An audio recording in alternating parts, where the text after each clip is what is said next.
ഇവിടെ ഞങ്ങള് മക്കളായിട്ട് നല്ല കൂട്ടാണ്. അപ്പനമ്മ എന്നുള്ള ഇതിലല്ല, ഞങ്ങള് കൂട്ടുകാരെ പോലെയാണ്.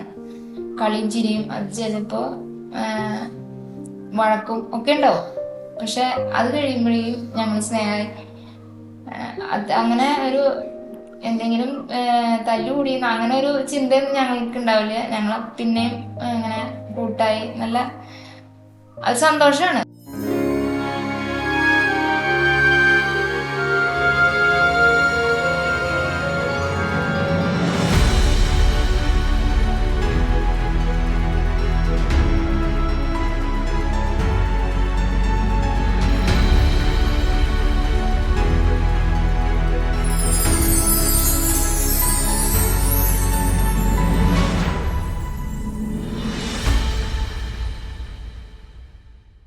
എൻ്റെ പേര് ടോണി, വീട്ടു പേര് അരിക്കാടൻ. എനിക്ക് മക്കൾ 4 പേരാണ്. എൻ്റെ ഇടവക ആനത്തടം ഇടവകയാണ്. എനിക്ക് മക്കൾ 4 വേണമെന്നാണ് എൻ്റെ തീരുമാനമായിരുന്നത്. മക്കള് വേണമെന്ന് ഞങ്ങൾക്ക് 2 പേർക്കും ആഗ്രഹം ഉണ്ടായിരുന്നു. അങ്ങനെ ആ താല്പര്യം ഞങ്ങളുടെ ജീവിതത്തിൽ ദൈവം അനുഗ്രഹിച്ച് ഞങ്ങൾക്ക് 4 മക്കളെ തന്നു. സന്തോഷമുണ്ട്. അപ്പോൾ എൻ്റെ വീട്ടിൽ ഞങ്ങളൊക്കെ ഞങ്ങൾ 4 പേരാണ് മക്കൾ. എൻ്റെ അപ്പച്ചനെന്ന് വെച്ചാൽ ചേട്ടനനിയന്മാർ 4 പേരുണ്ട്, 2 പെങ്ങന്മാർ. അവർക്കൊക്കെ 3 ആൾ 4 വീതം ഒക്കെയാണ്. അപ്പോൾ എൻ്റെ ഇത് നിലനിർത്താൻ വേണ്ടിയിട്ട് എനിക്ക് മക്കൾ ഉണ്ടെങ്കിലില്ല ഞങ്ങൾക്കൊരു സമാധാനമുള്ളൂ. വെച്ചാൽ മക്കളുണ്ടെങ്കിൽ തല്ലുകൂടെ ഉണ്ടാവും, അല്ലാതെ ഇതുണ്ടാവും. അവർ നമ്മളെ ഒരുവിധം വയസ്സാവുമ്പോഴൊക്കെ നമ്മളെ നോക്കാനും അതിനൊരു ഇതാവണമെന്നുള്ള ഇതാണ്. അവരെ മുന്നോട്ട് കൊണ്ടുപോകണം, അവർക്ക് എല്ലാ കാര്യങ്ങളും ചെയ്ത് കൊടുക്കണമെന്ന് എനിക്ക് വളരെ ആഗ്രഹങ്ങളുണ്ട്. മൂത്താളുടെ പേര് മരിയ. അവൾക്ക് വെച്ചാൽ പഠിക്കൽ ഉണ്ട് അത്യാവശ്യം, എന്നാലും കുറച്ച് പിന്നാക്കാണ് ആള്. രണ്ടാമത്തോള് ക്രിസ്റ്റീന. പഠിക്കാനും ആള് ഉണ്ട്, അത്യാവശ്യം പഠിക്കും, കുഴപ്പമില്ല. പിന്നെ വീട്ടിലെ ജോലികളും കാര്യങ്ങളൊക്കെ ആൾ നടത്തും. മൂത്തോളും നോക്കും. മൂന്നാമത്തെ ക്രിസ്റ്റ പിന്നെ അവൻ്റെ കാര്യങ്ങൾ നോക്കി അവൻ പള്ളിയിൽ പോക്കും കാര്യങ്ങളും ഒക്കെ ആയിട്ട് അവൻ നടക്കും. പിന്നെ പഠിക്കാനൊന്നും കുഴപ്പമൊന്നുമില്ല, ആള് നല്ല രീതിയിൽ പോകണമെന്നാണ്. പിന്നെ ചെറുതിന് മറ്റേത് ക്രിസ്ബല് 4ാമത്തെ ആള് കുഴപ്പമില്ല, പഠിക്കാൻ അത്യാവശ്യം പഠിക്കും. സ്കൂളിൽ പോകാൻ പറയുമ്പോഴാണ് ആൾക്ക് ഏരിക്കാൻ മടി. അത് കുഴപ്പമൊന്നുമില്ല, എന്നാലും ആള് ഇങ്ങനെ മുന്നോട്ട് പഠിക്കലൊക്കെ പഠിക്കും. അവര് 4 മക്കള്. അത് ഞങ്ങൾക്ക് സാമ്പത്തിക ബുദ്ധിമുട്ട് ഉണ്ട്. പക്ഷെ എന്നാലും അവരുടെ കാര്യങ്ങളൊക്കെ അങ്ങനെ കൃത്യസമയത്ത് എങ്ങനെ നമുക്ക് ചെയ്യാൻ പറ്റുന്നുള്ളൊരു ടെൻഷനൊക്കെ ഉണ്ടാവും. പക്ഷെ ആ സമയം വരുമ്പോൾ ഈശോ അതൊക്കെ നടത്തി തരും. അത് ചിലപ്പോ മറ്റുള്ളവരിലൂടെ ആയിരിക്കും, എന്തെങ്കിലും സഹായങ്ങളോ അങ്ങനെയൊക്കെ ആയിട്ടായിരിക്കും. പക്ഷെ ഞങ്ങൾക്ക് അവരുടെ 4 പേരുടെയും എന്ത് കാര്യങ്ങളായാലും കൃത്യസമയത്ത് തന്നെ ഞങ്ങൾക്ക് ഈശോ നടത്തി തരുന്നുണ്ട്. അത് ഒരു അനുഗ്രഹമാണ് ഞങ്ങൾക്ക്. 4 മക്കള് എന്ന് പറഞ്ഞ് അവരെ പഠിപ്പിക്കാനോ അല്ലെങ്കിൽ അവരുടേതായ കാര്യങ്ങൾക്ക് ബുദ്ധിമുട്ട് അങ്ങനെ വലിയ രീതിയിലൊന്നും അല്ലെങ്കിലും എല്ലാ കാര്യത്തിലും ഞങ്ങൾക്ക് ആ കൃത്യസമയത്ത് തന്നെ എല്ലാ കാര്യങ്ങളും ചെയ്യാനായിട്ട് സാധിക്കുന്നുണ്ട്.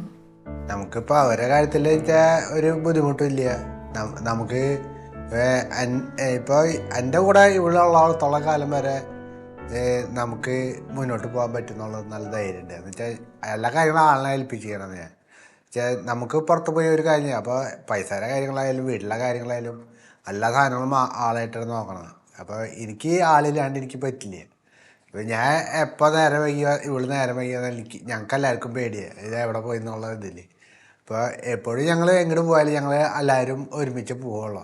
ഒരാളെ കാണാണ്ടായി കഴിഞ്ഞാൽ അപ്പോൾ മനസ്സിന് വിഷമായി. കുറച്ച് നേരം വൈകി കഴിഞ്ഞാൽ അപ്പോൾ പിന്നെ പുറത്തേക്ക് ഇറങ്ങി.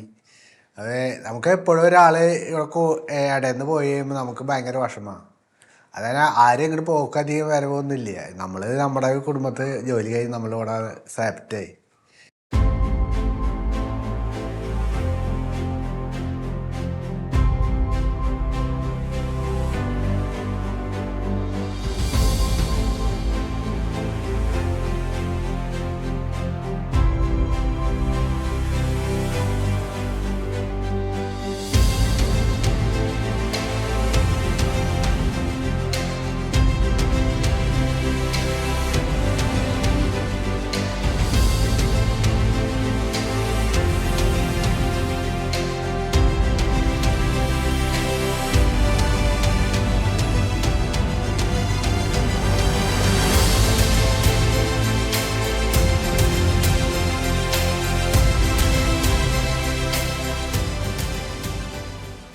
കാറ്ററിസത്തിന് പോകാനൊക്കെ ഇൻട്രസ്റ്റ് ആണ്. രാവിലെ എണീക്കേണ്ട കാര്യം മാത്രമാണ് ഇത്തിരി. പിന്നെ എഴുന്നേറ്റ് കഴിഞ്ഞാൽ അവരവരുടെ 4 പേരും അവരുടെ കാര്യങ്ങളൊക്കെ അവർ തന്നെ ചെയ്ത് കൃത്യസമയത്ത് കാറ്ററിസത്തിന് പോകാനും കുർബാനയ്ക്കും ഇപ്പൊ നമ്മള് കുർബാനയ്ക്ക് എത്തിയിട്ടില്ല, എന്തെങ്കിലും കാരണമായിട്ട് നമ്മള് ആ കുർബാനയ്ക്ക് പോകാൻ പറ്റിയില്ലെങ്കിൽ അവർ തന്നെ 4 പേരും പോയി 4 പേരും കുർബാനയ്ക്ക് കഴിഞ്ഞ് വീട്ടിലേക്ക് എത്തിക്കോളും. അതിനൊന്നും കുഴപ്പമൊന്നുമില്ല. പിന്നെ പഠിക്കാൻ പറയുമ്പോൾ കാറ്ററിസം പഠിക്കാൻ പറയുമ്പോഴാണ് അവർ ഇത്തിരി, പിന്നെ നമ്മൾ കൂടെ ഇരിക്കാനും അധികം നേരം പറ്റാറില്ല. നമുക്ക് കൂടെ ഇരുന്ന് കഴിഞ്ഞാൽ അവര് പഠിച്ചോളും, കുഴപ്പമൊന്നും. രാവിലെ 5:30 ഒക്കെ ആവും ഞങ്ങൾ എഴുന്നേൽക്കുമ്പോൾ. അപ്പൊ ഞാൻ ഇത്തിരി വൈകിയാലും കൂടി ചേട്ടനാണ് എഴുന്നേൽക്കും. അടുക്കളയിൽ ഭക്ഷണം വൈകിന്റെ കാര്യത്തിലായാലും ഞങ്ങൾ ഒരുമിച്ചാണ് കാര്യങ്ങളൊക്കെ ചെയ്യുക. അത് കഴിഞ്ഞൊരു 7 മണിക്ക് മൂത്ത മോൾക്ക് ട്യൂഷനുണ്ട്. അപ്പൊ അവളെ ചേട്ടൻ അവിടെ കൊടകരയാണ്, കൊടകര ട്യൂഷൻ സെന്ററിൽ കൊണ്ടുവിടും. തിരിച്ചു വരുമ്പോഴേക്കും ബാക്കി 3 പേർക്കും പോകേണ്ട കാര്യങ്ങളൊക്കെ ചെയ്ത് 8:30 ആവുമ്പോൾ 3 പേരെയും കൊണ്ട് ചേട്ടൻ ബസ് വരും. അപ്പൊ അവിടേക്ക് കൊണ്ടുവന്നാക്കും. അത് കഴിഞ്ഞ് തിരിച്ചു വന്ന് പിന്നെ ഞങ്ങൾക്ക് ജോലിക്ക് പോകണം. 9 മണിക്ക് ഞങ്ങൾക്ക് ജോലിക്ക് കയറണം. വന്ന് ഞങ്ങളുടെ കാര്യങ്ങളൊക്കെ ചെയ്ത് ഞങ്ങൾ ഒരു 8:50 ആകുമ്പോൾ ഞങ്ങൾ ജോലിക്ക് കയറണം. ഇവിടെ അടുത്താണ്. 9 മണിക്ക് ഞങ്ങൾ അവിടെ ജോലിക്ക് കയറും. പിന്നെ 4 മണിയാവുമ്പോൾ 3 മക്കള് ഞങ്ങൾ അവിടെ കമ്പനിയിൽ വരും, വണ്ടി ഇറങ്ങി വരും. അവിടെ കുറച്ച് നേരം ഇരുന്ന് 5 മണിക്ക് ട്യൂഷനുണ്ട്. അങ്ങനെ അവർ ട്യൂഷന് പോകും. മൂത്ത മോള് 4 മണിക്ക് ക്ലാസ് കഴിഞ്ഞ് അവിടെ കൊടകര തന്നെ ഉച്ചതിരിഞ്ഞ് ട്യൂഷനുണ്ട്, അവിടെ കയറും. അത് ഞങ്ങൾ ജോലി കഴിഞ്ഞ് ഞങ്ങൾ വീട്ടിൽ വരും.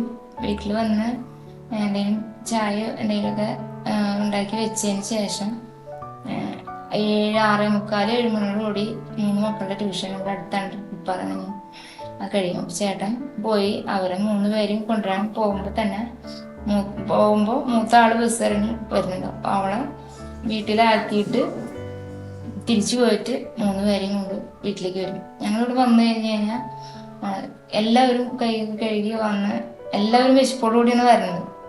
ചായ എടുത്ത് വെച്ച് കഴിക്കാൻ എന്തെങ്കിലും ഉണ്ടാവും. ഞങ്ങൾ 6 പേരിരുന്ന് ചായ കുടിക്കും.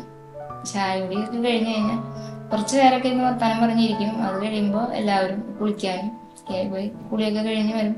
അപ്പോഴേക്കും ഞാനും ചേട്ടനും ചോറും കറിയൊക്കെ കഴിക്കാനുള്ളതൊക്കെ റെഡിയാക്കി വെക്കും. അത് കഴിഞ്ഞ് ചിലപ്പോൾ അവർ വിശക്കണമെന്ന് പറയുമ്പോൾ ശരി എന്നാ കൊന്ത ഭക്ഷണം കഴിഞ്ഞിട്ട് നമുക്ക് എത്തിക്കാം, കുഴപ്പമില്ല.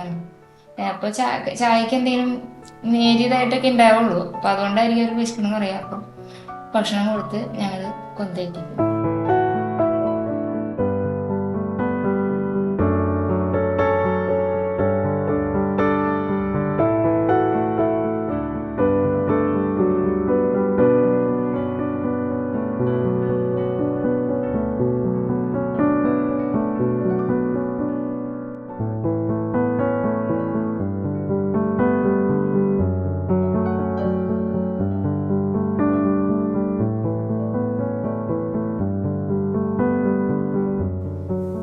ഞങ്ങള് മക്കളായിട്ട് നല്ല കൂട്ടാണ്. അപ്പനമ്മ എന്നുള്ള ഇതിലല്ല, ഞങ്ങള് കൂട്ടുകാരെ പോലെയാണ്. കളിയും ചിരിയും. അത് ചിലപ്പോ വഴക്കും ഒക്കെ ഉണ്ടാവും. പക്ഷെ അത് കഴിയുമ്പോഴേക്കും ഞങ്ങൾ സ്നേഹമായി. അങ്ങനെ ഒരു എന്തെങ്കിലും തല്ലുകൂടി അങ്ങനെ ഒരു ചിന്തയൊന്നും ഞങ്ങൾക്ക് ഉണ്ടാവില്ല. ഞങ്ങൾ പിന്നെയും ഇങ്ങനെ കൂട്ടായി നല്ല അത് സന്തോഷമാണ്. മക്കളെല്ലാവരും കൂടി ഇരുന്ന് ഇങ്ങനെ രസമാണ്. അവരുടെ കൂടെ ചിലപ്പോൾ കളിക്കാനൊക്കെ ഇരിക്കും. ഞങ്ങൾ അധികം നേരം അവരുടെ കൂടെ കിട്ടണില്ല. ഇപ്പൊ അവർക്ക് മുടക്കുള്ള ദിവസങ്ങളിലാണെങ്കിൽ പോലും ഞങ്ങൾ ജോലിക്ക് പോവാണ്. അപ്പൊ അവർക്ക് ഞങ്ങള് അടുത്ത് അധികം നേരം ഇല്ല. അപ്പൊ ഞങ്ങൾ ഇപ്പൊ ഞായറാഴ്ച ദിവസങ്ങളൊക്കെ കിട്ടുകയാണെങ്കിൽ സന്തോഷമാണ് അവർക്ക്. അപ്പൊ ചിലപ്പോ അവരുടെ പിടിവാശികളോ അങ്ങനെയൊക്കെ ഒത്തിരി സന്തോഷമാണ്. അവരുടെ കൂടെ കളിക്കാനും ഇടയ്ക്ക് വിളിക്കാറുണ്ട്. ചിലപ്പോൾ നമുക്ക് പറ്റാറില്ല. അപ്പോൾ ഞാൻ എന്നാലും ബാക്കിൽ അവിടെ ഇടയിൽ എന്തെങ്കിലും പണിയെടുത്തോണ്ടിരിക്കുന്ന സമയമായിരിക്കും. അപ്പോൾ കളിക്കാൻ വിളിക്കും. അപ്പോൾ ചെറുത് വന്ന് ചോദിക്കും എന്നോട് സൈക്കിൾ ഔട്ടിക്കോട്ടെന്ന്. അപ്പോൾ ഞാൻ പറയും അമ്മോട് ചോദിച്ചിട്ട് സൈക്കിൾ ഔട്ടിക്കോന്ന് പറയാം. വെച്ചാൽ ഒന്നാമത്തില്ല വെച്ചാൽ അസുഖങ്ങളും കാര്യങ്ങളായിട്ട് നടക്കണം. അപ്പോൾ അതിൻ്റെ പിന്നാലെ വെയിലും കൊണ്ട് നടക്കണം. ഞാൻ പറഞ്ഞ് പോയി ചോദിച്ചോ. പിന്നെ അന്നത്തെ കുറച്ച് നേരത്തേക്ക് ചിലപ്പോൾ ഭക്ഷണം കഴിക്കില്ല ആള്. പിണങ്ങി ആൾ നടക്കുക, അവിടെ പോയിരിക്കും ഇവിടെ പോയിരിക്കും. അവ വിളിച്ചു കൊണ്ടുവന്ന് ഞാൻ പറയാം, ഇത് നീ പോയി ചവിട്ടിക്കോ എന്ന് പറയും. അപ്പോൾ ഇവിടെ വരുമ്പോൾ ഇവള് എന്നെ ചീത്ത പറയും. അങ്ങനെയാണ് നമ്മുടെ ജീവിതം മുന്നോട്ട് പോകണത്. മക്കളുണ്ടെങ്കിലേ രസമുള്ളൂ. എന്നുവെച്ചാൽ മക്കള് എന്തോരം ഉണ്ടാവണ അത്രയും നല്ലതാണ്. എനിക്ക് എൻ്റെ താല്പര്യത്തിൽ ഞാൻ പറയാ മക്കൾ വേണം കൂടുതൽ. പക്ഷെ മക്കളുണ്ടെങ്കിലേ ജീവിതം മുന്നോട്ട് പോവുള്ളൂ. ഒരാളുണ്ടായാൽ പറയാം എനിക്ക് കളിക്കാൻ കൂട്ടിന് ആരില്ല എന്ന് പറയും. അപ്പോൾ അടുത്ത ആള് രണ്ടാമത്തെ ആളാകുമ്പോൾ ആൾ പറയും എനിക്ക് കളിക്കാൻ ഒരാളോടും വേണമെന്ന് പറയും. പക്ഷെ ഇതങ്ങനെയല്ലേ. എൻ്റെ ജീവിതം എനിക്ക് മക്കൾ ഇഷ്ടം പോലെ മക്കളുണ്ടെങ്കിൽ എൻ്റെ ജീവിതം സുഖമായുള്ളൂ. എനിക്കിപ്പോഴും എന്തെങ്കിലും കാര്യങ്ങൾ പറയുമ്പോൾ വഴക്ക് കൂടും. പക്ഷെ ഞാൻ ആദ്യം ചെന്ന് ചേട്ടനോട് സംസാരിക്കും. അത് വഴക്ക് കൂടിയെന്നുള്ള ഇതൊന്നും അപ്പോൾ ഓർമ്മിക്കില്ല. ചേട്ടനെ വിളിച്ച് എന്തെങ്കിലും കാര്യങ്ങളൊക്കെ സംസാരിച്ച് ഞങ്ങൾ ചെല്ലും. അപ്പം അതുപോലെ തന്നെയാണ് മക്കളും. അപ്പം അവര് എന്തെങ്കിലും പറഞ്ഞ് പരസ്പരം അങ്ങോട്ടും എന്തെങ്കിലും വഴക്ക് കൂടി ഇരിക്കുകയാണ്. കുറച്ച് കഴിയുമ്പോൾ അവർ രണ്ടുപേരും കൂടി ഇരുന്ന് കളിക്കുന്നത് കാണാം. അപ്പോൾ ഞങ്ങള് എങ്ങനെയാണോ ആ ഒരു ഇതിൽ തന്നെയാണ് അവരും. നമ്മൾ പോയി അവരുടെ അടുത്ത് ഇടപെടാന്ന് പറഞ്ഞാൽ നമ്മൾ നാണം കേട്ട് പോരും. അപ്പോൾ പിന്നെ അവര് തമ്മിൽ ഒത്തുതീർപ്പാക്കും അവര്.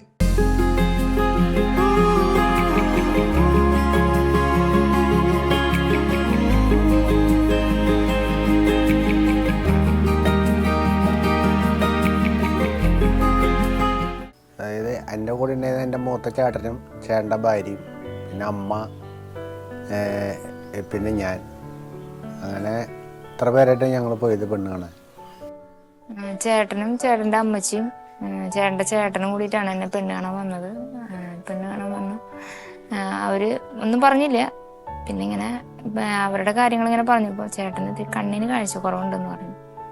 അപ്പോൾ അങ്ങനെ അപ്പോൾ എൻ്റെ അമ്മച്ചി അപ്പച്ചനും ചോദിച്ചു നിനക്ക് എങ്ങനെയാ താല്പര്യം ഉണ്ടോയെന്ന് ചോദിച്ചു. എനിക്ക് കുഴപ്പമില്ല, അമ്മച്ചിക്കും അപ്പച്ചനും ഇഷ്ടമാണെങ്കിൽ എനിക്ക് താല്പര്യമാണെന്ന് പറഞ്ഞു. ഡ്രസ്സിന്റെ കളറൊന്നും എനിക്ക് ഓർമ്മയില്ല. പാന്റും ഷർട്ടായിരുന്നു. പാന്റും ഷർട്ടും ഷർട്ട് ഇൻ ചെയ്തിട്ട് മുഖമൊന്നും എനിക്ക് അങ്ങനെ അന്ന് പെണ്ണാണ് വന്ന സമയത്തൊന്നും അങ്ങനെ ഓർമ്മയുണ്ടായില്ല. പിന്നെ മനസ്സമ്മതത്തിനാണ് ശരിക്കും മുഖം കണ്ടത് തന്നെ. ആൾക്ക് കൂടുതലും ഞാൻ കൂടി ഉണ്ടായിരിക്കണം. ഇപ്പൊ എൻ്റെ ആഗ്രഹങ്ങൾ പറഞ്ഞു കഴിഞ്ഞാല് ആൾക്ക് ചിലപ്പോ അത് ഇത്തിരി ഇഷ്ടക്കുറവാണെങ്കിൽ പോലും അത് എൻ്റെ അടുത്ത് പറയാറുമില്ല, അങ്ങനെ കാണിക്കാറുമില്ല. എൻ്റെ ഇഷ്ടം എന്താണോ അത് അനുസരിച്ച് ആള് നമുക്കത് ചെയ്യാം, അല്ലെങ്കിൽ നിനക്ക് അവിടെ പോവാം, അങ്ങനെയൊക്കെയാണ്. എപ്പോഴും നല്ല സ്നേഹമായിട്ടാണ്. പിന്നെ വിഷമം വരുമ്പോൾ ചിലപ്പോൾ ആള് മിണ്ടാതെ അങ്ങനെ ഇരിക്കും. എന്തിനും ആള് ഒപ്പമുണ്ട്, സപ്പോർട്ടാണ് എപ്പോഴും. എൻ്റെ അപ്പച്ചന് 2 ചേട്ടനിയന്മാരുണ്ട്, 2 പെങ്ങന്മാരുണ്ട്. അവർക്കൊക്കെ മക്കളുകൾ 3ഉം 4ഉം ഒക്കെയാണ്. അവര് ഒന്നിച്ച് ഞങ്ങളെ ഒരു വീട്ടിലായിരുന്നു താമസിച്ചിട്ടുണ്ടായിരുന്നത്. അപ്പച്ചൻ്റെ തറവാട്ടിലായിരുന്നു ഞങ്ങളെല്ലാവരും. എനിക്ക് ഈ കൂട്ടുകുടുംബമാണ് എനിക്ക് ഇപ്പോഴും ഇഷ്ടം. ഇന്നായാലും കൂട്ടുകുടുംബമാണ് ഇഷ്ടം. പക്ഷെ എല്ലാവർക്കും വേറെ വേറെ പോയാൽ മതി. കൂട്ടുകുടുംബമാണ് ഏറ്റവും നല്ലത്. എനിക്ക് ഭയങ്കര ഇഷ്ടമാണ് അങ്ങനെ അപ്പച്ചനും അമ്മച്ചി.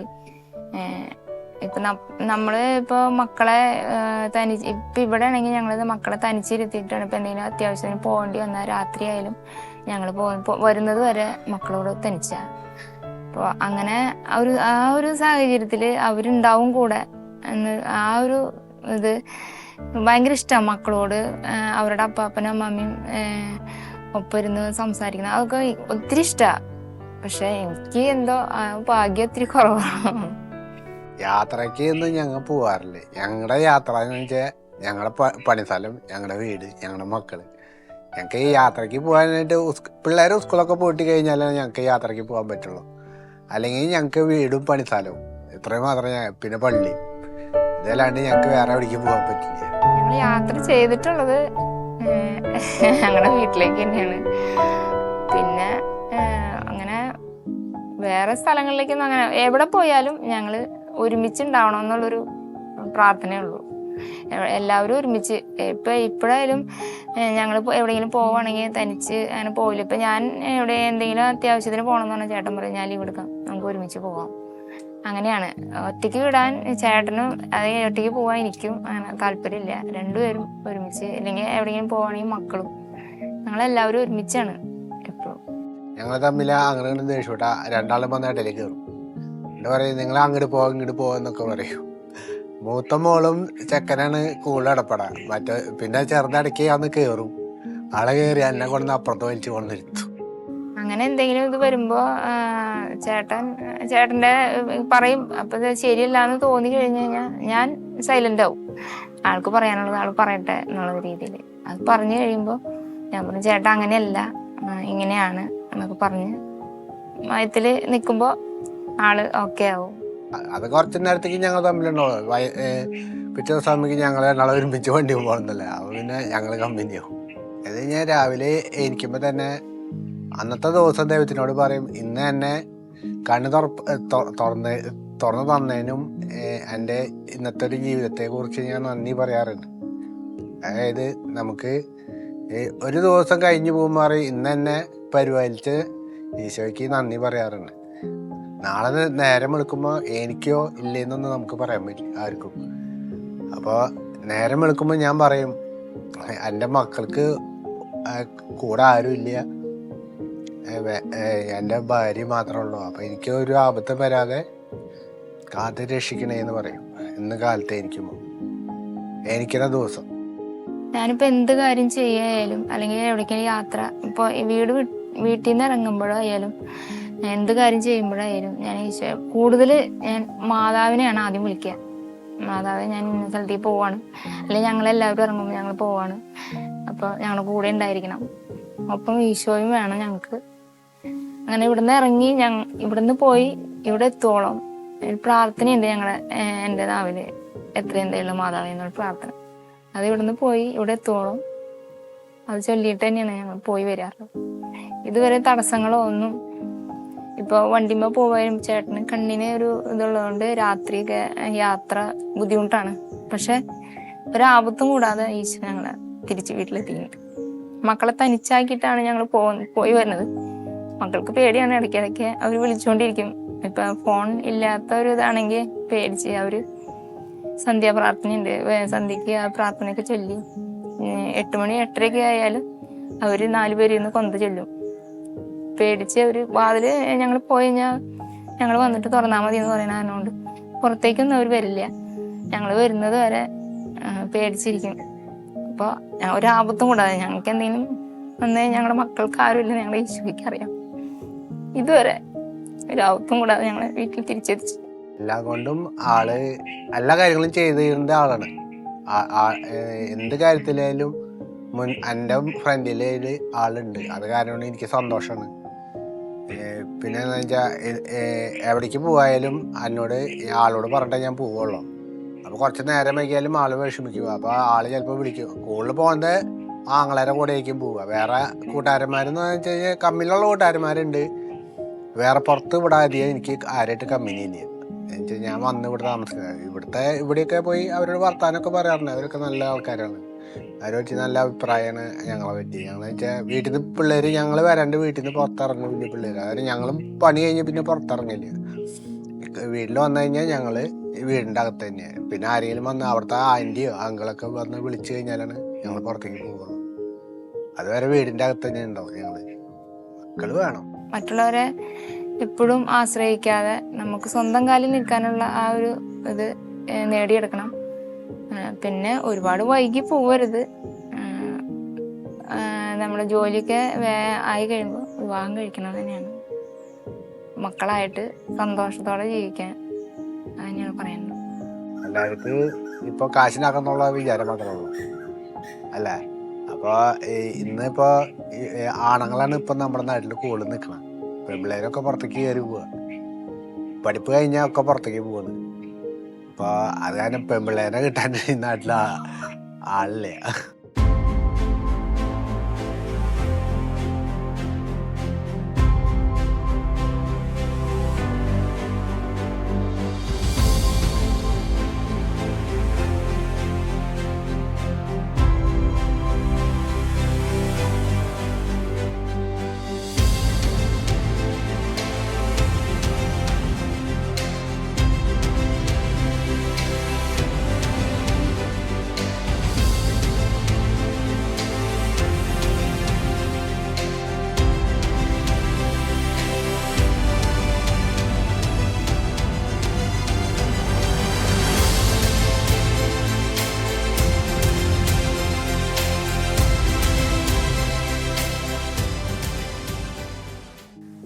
കുർബാനത്തിന് അങ്ങനെ അധികം ഞങ്ങളങ്ങനെ പോകാൻ പറ്റാറില്ല ഞങ്ങൾക്ക്.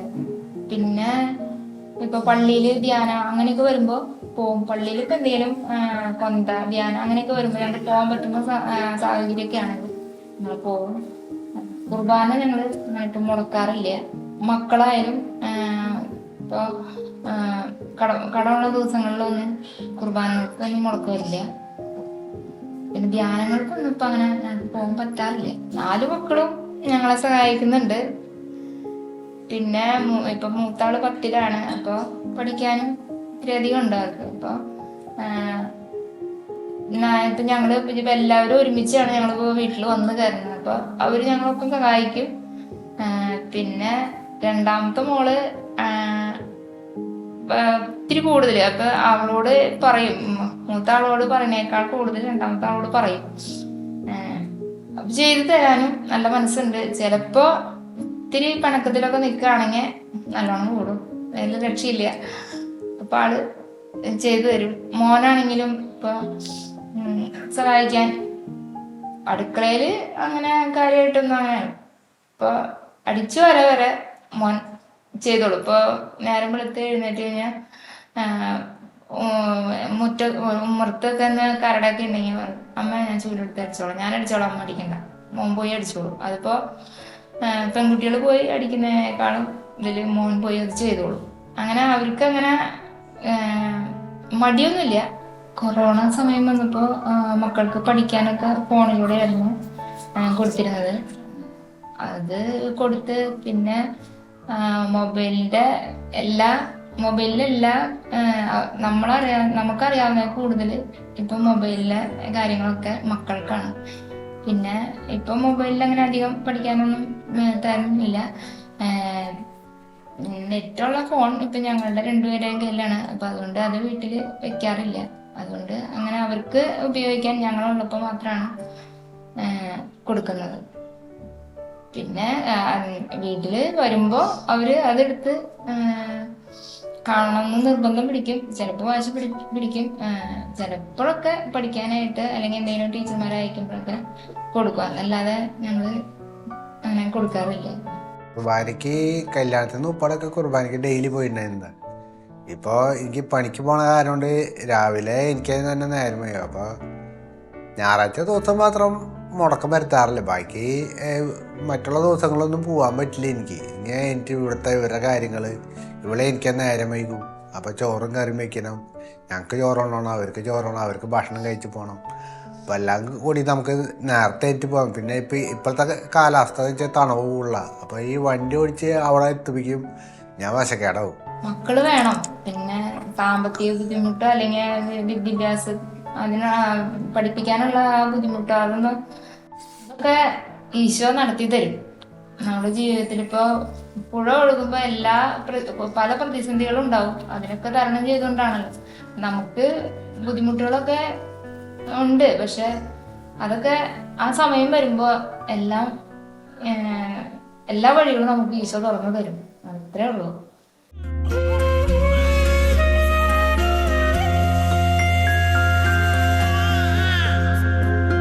ദൈവം